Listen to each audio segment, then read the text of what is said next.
Facebook ça fait. Tandis que moi tout nous sommes au télé là. Bon, maintenant même si Kaka Bashimaro est donné, vous voyez, comme nous kera, bon, je sais que c'est pas condamné parce que à kera vous comme vous fera kono, tu me comme il faut. Voilà. Mais ne sais qu'à anglais clendron n'est qu'à bloc kono. Parce que moi mon be ka fo, wakati lava nous na ka fo aller te semasi ka coordinateur blé. Donc c'était l'occasion pour pratiquement leur faire mal. Donc on y bébé de l'occasion de kono. Demso fana ye join. Demso fana ye imam Mamoud Diko. Nda de la ka sama radio doka. Tunya fo ere yani nga information d'osro. Parce que wakati invité munu tumenga plateau kan. Ye ki wora do dia de la fait kanya di mankla la ka sikanko. Donc imam Demso do. Animi Borassa. Animi Bora. Imam Demsodo. Imam Diko Demsodo. Tabarkala. Donc c'est comme bronya de bouni nyonche. Donc pour que Kaira fana détracteur ou la kafo on va gagner rom naté. Imam Demsodo be neku. Tabarkala. Est-ce que Imam Bo anglican wa? Est-ce que c'est masi mo be dengola wa? Est-ce que somoro kodo wa? Donc là il y a problème. Sinon Demso il raconte doré. C'est pour au moins provoquer les détracteurs pour que car dans lui il est plus proche de la famille de l'imam. Alors que merci. C'est bon. Raskebe, le rebelle, Eba Etchodi. Bon, Mas, ne délègue comment il faut Wati Dola. Le Congo, Issa Jim était un sociopathe. Sociopathe, quoi? Il est sociopathe donc. Aïe. Mon mimbe. En a dit qu'il y a un fait, mais il a dit il va dormir fait pas donc avec quoi que souvent mon homme n'a plus une voiture sur la quai avec comment de fois voiture de euro là forati yi avec quoi que voiture de euro là ou ta kéroé ou ta kepmaï c'est cela on appelle un sociopathe. Donc ni quelqu'un te doré ne ka yeta là comme mo parce que nous comment me dugono ko Mamoud Diko ya démotion minala donc ko furu sara donc obi sina semence maw nyama chama nyon daraja ko andamna do oro la sisa voilà donc maintenant dali mi faut pour que Kaira détracteur là ko abeka kuma mi faut ko ni Mamoud Diko démotion ka furu sara furu ban che koy o me ka ko betene digo ni nyon che o a démotion flane mbolo mi ka kalen kala mi ka bijou dama Kaira ka faut ko ni digo bulo bi nyon mbolo ne semence coordinateur alsini mais amangane eba blom nanguno le libre penseur Sam Bali. Bro, mbe mfa ningal mami kutubuni zamani bubula mbafu mas ko jumye ninke ka be wakati mi chama be kulela mbe Mamoud Diko ko Mamoud Diko de yanga nyemo ani ka jimte akilina ka jimbe ka sineni ma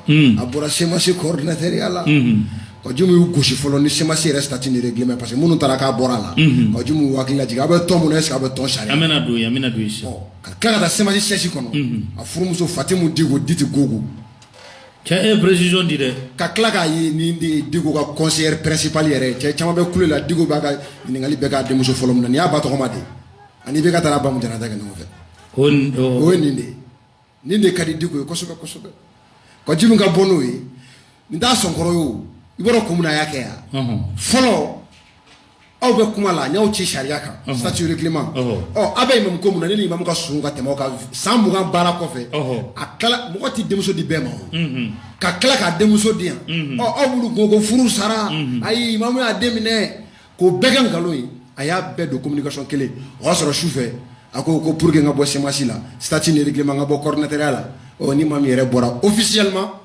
ako mbaga semasi do damu fe Ote ne imam Akilnaï m'a démissionné. Ce que l'imam n'a pas encore fait. Merci. Quand Jim Abaka c'est un bon communicant. Il sait où il doit taper fort. Où le numéro de Sido.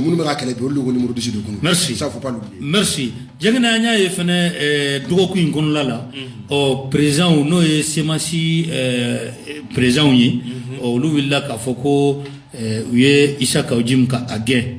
Onga kwa comité exécutif bureau exécutif o sigira ka foko ayi ko olu de biseka ageninge o ko ka nyingali membi bolo ka ke ni masabala kelengele bon me nyingali mba flo rasjal ma nyininga semansi bi apparem bare o Imam Mamoud Diko parce que me kulu do la semansi e me kulu ngono no e M5 adela ga foka e jouera olu farila nyonga ni kulu fene ba to la bi semansi parce que me munu ngogo ko jim nga bo coordinateur la u tara chief way me bibina ayere desele no ka no fe mo fara nyonga ne be rajal ni ngabo yitu di racial d'abord me yere ni nga flo na yasro ale de ni ngali kebaga ye parce que ne ka jate la ye ni ngali do kala na tu yo jabi atume ne fene ay ale be ka ɲininkali de kɛ o ne n'ale de bɛ ɲininkali kɛ. Ah donc lui il est modérateur. Voilà okay. An fila de bɛ ɲininkali kɛ. Bon t'o dɔn comme i m'o fɔ n ye yanni n ka na donc néanmoins n b'ale ka ɲininkaliw jaabi ma o tɛ problème ye.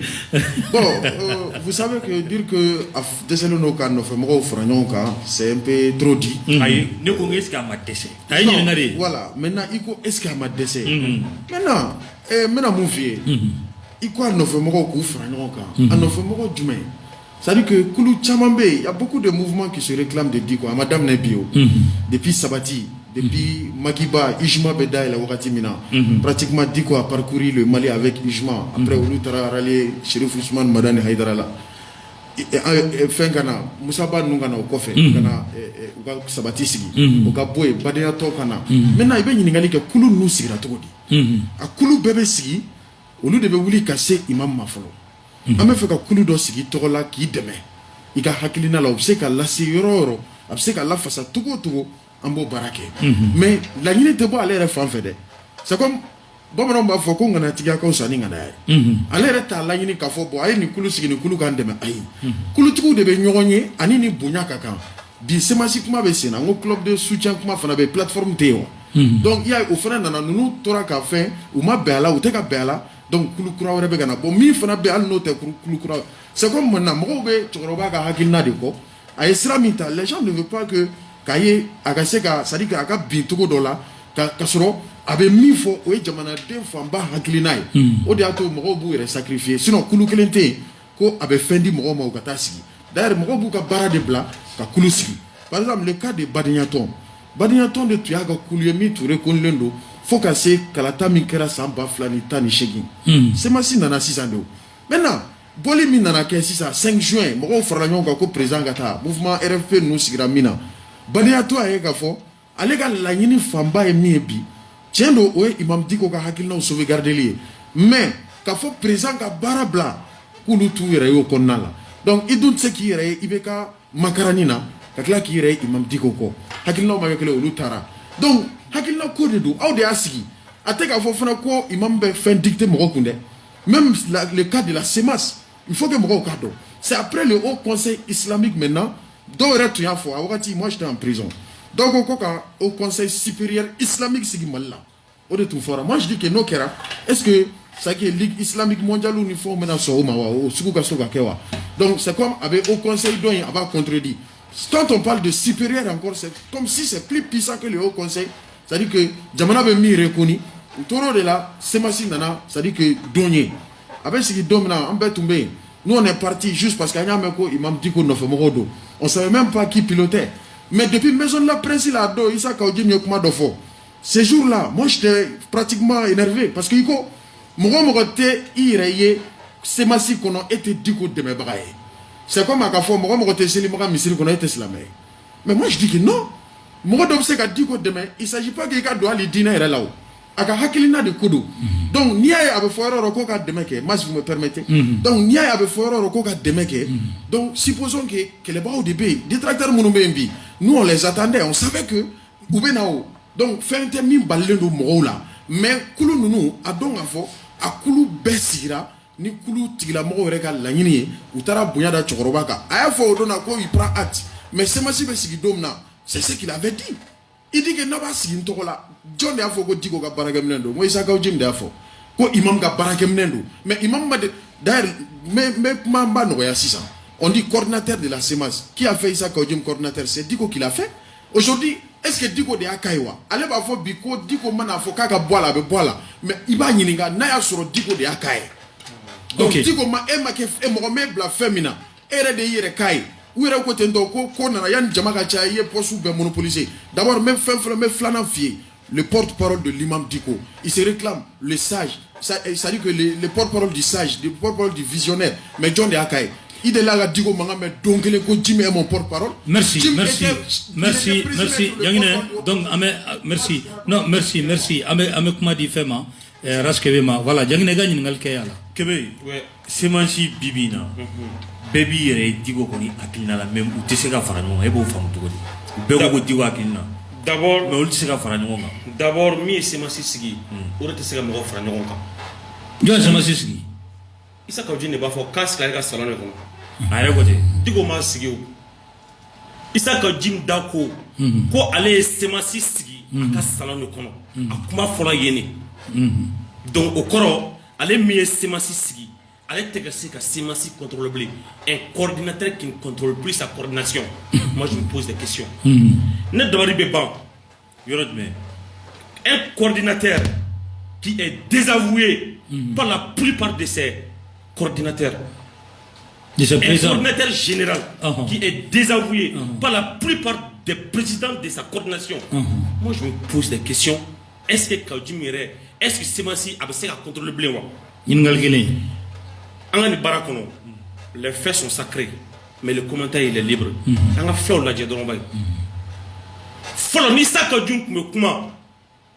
Le très respectueux, le très respecté, l'éclairé, le chef, le guide, la lumière, Imam Mahmoud Diko. Les recours. Et ma femme, Mara Jamana Kumana. A toi, Fobler. Et il y a un délai, il y a un club encore, pardon. Et ma femme, Mada, pour l'éclairer l'imam Mahmoud Diko. On y a posé Irakuna. Faire un peu, ces derniers temps-ci, Issa Kadjum a club Sigila et il est en train de financer son club. Vous savez pourquoi? Il se prépare déjà. Nimega Nali, à Nyebo Natola, à Baro Aleka Fanga, à l'air Tommy Sigi, avec attaque à l'Ebouda, à te Segake, à l'Essaboué Blé, à Segata, à Jansrafe. Orekama, club Sigi, qui a soutenu, ou bien bureau Sigi, ou bien Taramake, Issa Kadjum y a 1 million de dit, Kounou ou Kouna Sini à club. Issa Kadjum y a Kounou.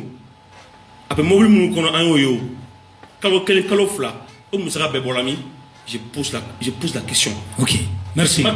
Quel est le faux Afraga? Ah, mais t'en es pas challenge. Bon, méga chronométré. Ok, Angata. D'accord. Donc, Neko, Issa Kadjumbe qui préparait, Kadaka Abadon Blé, allez Kato coordinateur général à Semansi Kono, au toi tu me blé. Je vais vous dire une chose. Mourad de Marebe Kaban, leader Maï, Mourad Messera maîtrisé.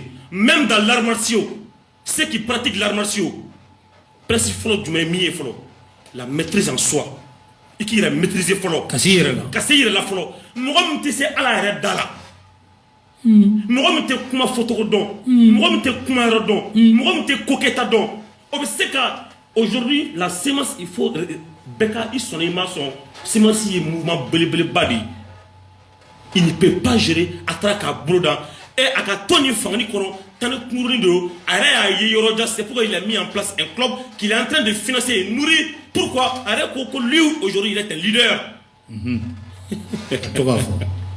Donc, au Koron, Kabokuma Dakunya Kendro, avec Kuma Mifo, Ko. Ni Diko ko bi kale be ka kuma min fo anale ka kuntuna na ka akina tita kale be démissionner orato nuko ngo c'est un sociopathe ale dako ko ale de Semansi sera salongo Diko ma Semansi sigio Diko be e bola to di. Ok yane som eba akoye to di bibi na kulube mo chama be kuma ni ma kelini akilne ulu se ka fara nyonga ebo fam to di ma chama ba jangné Kika Kuma Djabi, parce que Edo, il s'agit de la radio PCFM. Sinon, et c'est moi, Kaudjim Diko, ça m'importe peu. Pour des raisons qui sont valables. Mais, Bounia et Kamamba Djabi. Pour que, et je décide, contrairement, Mbalma Fly Moufo, Kanga Akla opposé au Tala, Mounou Klobana, Kafa Munchamaso. Mbata Yorojo, Tekaseka Franon Oshite. Semansi. Fente digita kun femme digita ki bo jabi don Semansi a décidé Mali benyana islamé ani kafri benyana ko meta débuté sigila radio so do ko bubi million binani nduma ko wéré démé radio ko voix de presse o jongo ko o kanata député sigila ça c'est o dicté do na question ni ko kanata digo do ya fuli ko kanata o yo yoro bani o ye abe député ko mbe akilina do opposé o yoro la pour que mo mo ko bana o ka famu so o c'est ma vision a créé la tawjima salon selon lui-même ni a créé na fembeke mais c'est ma cible sigi domi mo mo tara communication ke nebe amoro la parce que ou tibla c'est der porte-parole Mohamed Chou Bachir qui a communication signa ama ne tumba mo la mi fora kene kan be o don anda be na sama ko mi ko kamna du ka statut de règlement ka jimu ka fenko la bo coordinateur la ka kuma telia ou ka o vision ou ya fo kene kan c'est ma si sigi ku fo etala imamu haklna mo be ala ko hakla de défend au conseil atme barako kono on est baraka minan dile ama aga yetani aka famu ka baraka ni odi pourquoi ko dalu flan dima yoro wakati mona M5 ko ante fo ni be ka démission te imam ko ay sabali anga président ka démission bola ka memorandum sebe ko jimi ko ibet imam ya jo ibe tami ibi jodi anga ibe ka démission bo anga ka memorandum yi o flanay o ko jimi kala ka fo ko semasi musigelo no imam ka vision kama o ma so folo de mali kono ya folo de ko semasi kon te foi la imam ka baraka mina ne du aka vision ni imam te mina semasi tala imam be mina semasi bodela o jombe imam ka vision donc ateme imam yere kan sa ka jimu ko tele ko ne baka baram ke semasi be transition soutenu e Moutarwan excellent diplomate bandaw no te asmi abekan e Shogel Moutara ancien porte-parole d'Ibeka ako semasi kan ni position no soro imam haklata ni imam yo fo publiquement ale ya semasi ko haramu parce que ale be imam haklina o de defani kama ni imam ya ale la dogodo kawjimu ni tene haklina yi kale bo semasi la e njom se ka imam hakla do ngata imam yereka imam ga vision njom se ka do ngata imam yereka ok o mo be amo njabi ke ni mo be imam ga vision do ngata imam yereka o kawjimu ko semasi du sigira ni imam ga vision ni lawale yali ok o ni imam ga vision te ko na yo fo ale be semasi bla mais bego imam ga vision te na franyo ok mouye kawjimu ki akuma jabi do 30 secondes mouye kawjimu ka fo ku ta air ko ni ko communiquer ko no ba fo de ko kawjimu be bo ka déclaration ka yerema ate semasi aklina la ataka imam aklina deme abaka ka imam se do wali yerema kawjimu ko lu jabi akone be mina ni imam aklina te ni imam yo fo ne ba dal merci voilà donc en marque classe multitude duruduru donc 33B donc 38 ibabla rasdial ninkobe chugoya minata président kaouli bureau ka foko otseka ke okumana il y a 2 poids et 2 mesures bon ne me dila minga greni mama ya ne be ngameniti sabakla et question chronique multitude duru maintenant me fait ka mi fie Isaac Ojim ni diko chela banye fie quoi anyefo ça dit que bamanon me kuma do fo tinga gelen quoi diko na boraka be felo fobi jimnye ko chamankai o kama mo badu atafo mo hakilla ka fo be fo atofo semasi abe sigi domina choroba boraka kuma ko demso nyasi ku bendeme depuis lancement do maintenant ni demso nu na fo nyongo wire dama ma be kula maintenant ale be muneke maintenant fiali munum bora o do ko jimka coordinateur à Bana mais il a réagi fin bête kenema koyo ah imam réagira non mais c'est qu'à faux aw be jim kele komina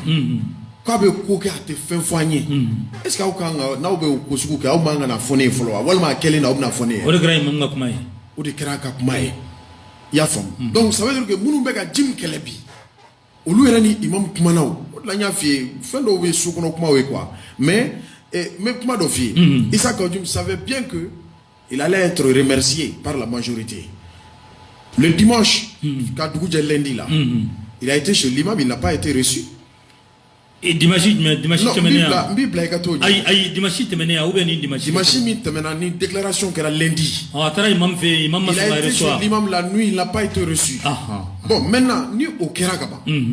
Ibrahim Tarif et ma bismillah. Dengo te faut la plaine. La route dengo c'est, ça dit qu'au cadre ni quoi. Voilà. Ça dit que Digo Taïn Keramie, à la son donc quoi. Regroupement, mouvement, association bebo fambe, mi wole abami wole bebe na moro be nyoko kela no fait, mais il reste toujours à lui-même. Maintenant, Missali Dima. Adama. Si Diko devrait parler normalement, il a eu l'occasion. Domina Obata Kake, l'homme de l'année au Centre international de Bamako. Mais c'était l'occasion. Mais il faut. Akon Kanumba Omba Dom Biawe Tromina Aïe Sabali. Aïe Sabali, Aïe Ala Tadedou, avec là-bas de là quoi. Je vais vous dire quelque chose. Ni Moro Minyaka Kodi Alama. Au Tigla Moro, ça dit qu'Ala Touka Kiri Blaga mais quoi. Nya fo imam ga misri da lawdo multifla bibulu quand il dit que mo ka sabali ni ko nous ça dit que abati asro mo chamambe qui était prêt à l'agression. Voilà, maintenant à quoi la bana togoti faut ga mo ba fo c'est lui qui est à la base de tout est-ce que manawa mais jim à toi diko tunganga kuma komina makuma amna kuma jim ko de là comme lui il a l'habitude de dire ça c'est des détails. Ça c'est des détails. Moi je pense qu'à Kera Togo que ça soit jim ou pas, Diko est un grand, il est un sage, vu ce qu'il a montré aux Maliens. Voilà, maintenant il gagne là-bas, basique il boit Jimko, au sur là il y a un comportement à Djogo. Au sur là il y a un comportement à Djogo là. Parce qu'en réalité, l'arrogance n'est pas là. Arrogance, il s'est fait, c'est-à-dire que il s'est fait un super homme, tandis qu'il n'est rien. Voilà, si on met la moufier, Nico Kangata sur le plan social, ne m'a pas fait Jim Mao. Parce que n'était pas Jim Gazo, Jim de Betane Bara. Avec ton Gagrena, et puis n'était dame, allez les bas boulot doit mais ni tient nana, ah bah faux. Il reste toujours à mon, il est toujours un grand frère, mais mec à moufier, Nico, Imam Diko, il n'est ni impliqué de droite ni de gauche. Merci. Il n'est ni avec Dim ni avec l'autre côté. Merci. Kébé. Voilà. Milki Durukono Kébé. Présent au Lou Tafo. Maintenant, bureau exécutif Iban. Si ça est-ce qu'à marché est fait, Diko Kumawa. C'est-à-dire, je vous dis. Je vous dis une chose. Et alors, comment est fin de ma dodi? Comment be à Kuma de boulot? Comment be Wagati de boulot? Ni kuma la i ka kuma nafa ti kala bilen ni ma kuma yɔrɔ la i ka kuma nafa ti kala bilen ni y'an selen ni danga bɛɛ la on va pas chercher du midi à 14h imam Mamou Diko ma jɔ a jɔyɔrɔ la a ma kuma kuma dɔrɔn tɛ dɛ maa bɛ se ka ko dɔ dilan ni n ka so i ma kuma o mais n'a taara ka yɔrɔ dɔ dan san'a ka tɛmɛ fana stade kan i bɛ bɔ ka kuma di imam Mamou Diko kuma a bɛ ɲini ka tɛmɛ ni ko selen ni degré la aka mankun de y'a kɛ waati dɔ bɛ kɛ tɔn bɛ ale ka image de yira o n'i y'a ye bɛ diko simasi jɔyɔrɔ bonyana la o caman yɛrɛ ye simasi kɔnɔ bi o mais ni tɔn bɛ ka sigi e de tɔgɔ la tɔn bɛ ka e ka hakilina de yira mais ni mankan bɛ tɔn kɔnɔ e bɛ jɔ i jɔyɔrɔ la minnu bɛ tɔn ɲɛmɔgɔ la ninnu jɔn bɛ k'u bɛ se ka ban Diko ka kuma ma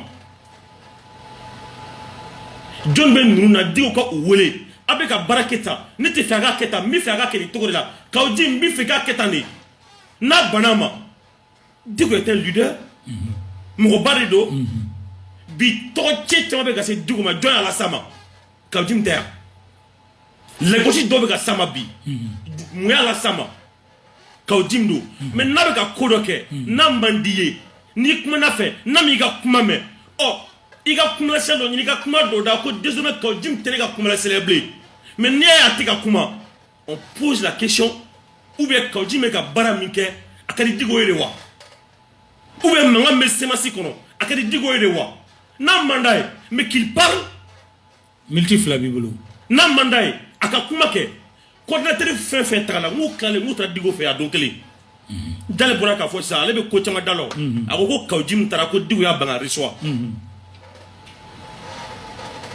o waati n'aw sani an kun ka se yan nin bɛɛ tun bɛ se ka bali mais o balili o n'i y'an se nin degré la n y'a f'i ye o tɛmɛ o bɛɛ tɛmɛ Diko fɛ je vous dis une chose miniti kelen makun filɛ avantage bɛ a la inconvénient bɛ a la Diko ka atu belebeleba dɔ de don i bɛ diɲɛ kuma bɛɛ f'a ma a b'i makun o ka ɲi o sabali ye o ye mun ye mais fɛn min bɛ Dakari la hali Ala ko n'i ye ko ye a bɛ ka nali a bɛ Dakari ka hɔrɔnya la danbe la i ka diinɛ la i farikolo la walima mɔgɔ wɛrɛw ka danbe n'u ka hɔrɔnya la ko n'i bɛ se ka bali n'i dabara i ka bali n'i da ye mais bi balo bɛ ɲini ka wuli semasi kɔnɔ Diko mankan tɛ ka sigi k'o lajɛ ten. Ok, voilà. Merci. Sam Samabali oh nin ko kelen al samboka est-ce que digo akmakma masaya Kébé kuma de fo qui est très important, je suis d'accord avec lui. Et kuma wakati fo yoro fo kuma ni jon fana ba fo. Kuma ni dama farle ñogon kan. Et imam kuma temena moi mon avis. Ni jim ta ka barala, jim bega ka minke. Mais je pense ne ka famuna. Et puis mbed dalulu di ka tuwala ka fo ayre ka hakna kundu. Sinon jim CNT, c'est ma présidente CNT kono Salia gouvernement kono fo ere ka plateau kan bachili ko digo mi fo enta répéter fo ere ka pise fait plateau kan ko ni Salia maka ministre ko kungulo be wuli bachili afrika plateau kan amake ko digo de afo ale bachili amake donc simasi ka tugu gouvernement ko parce que kele boro yoro mu folo la o ko emsengi janfara indi kele boro yoro folo de la o na so simasi ngata gouvernement no fe ka emsengi mogo to u damana no tuma jai ne tuma dala ni simasi beta gouvernement no fe fo ka kala tu yoro so sente kono ka so amaja imamu yere mais kebe mi fo ayre no do moi je n'accuse pas Kaojim je n'accuse personne ni me mogo accuser mais imamu yere de accuser parce que no o ya so imamu yere ba do ni na ka dogal et kira kuma fora kira doma temenuna u bora ka kuma ala yere kuma na kurane kono kuma fo le kira ma ko kira o jeya ala yere kuma na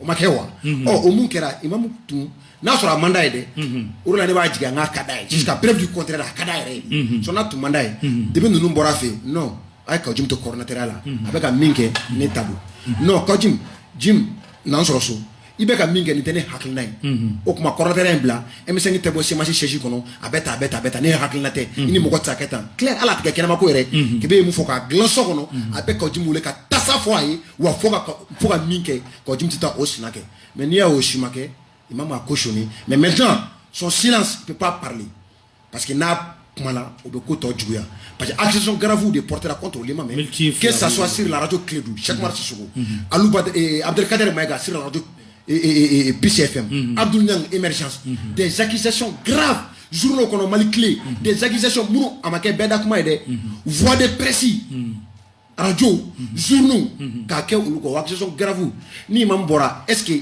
nako abaire la jaya ka bo oula, révélation weret na boa. No wa soro ngolondu de, mais no wa soro tiendu, est-ce que imam mese kana fo, a tiena mu fora nya kewa. Kuma o flade. Multikele. Ay auto. Merci.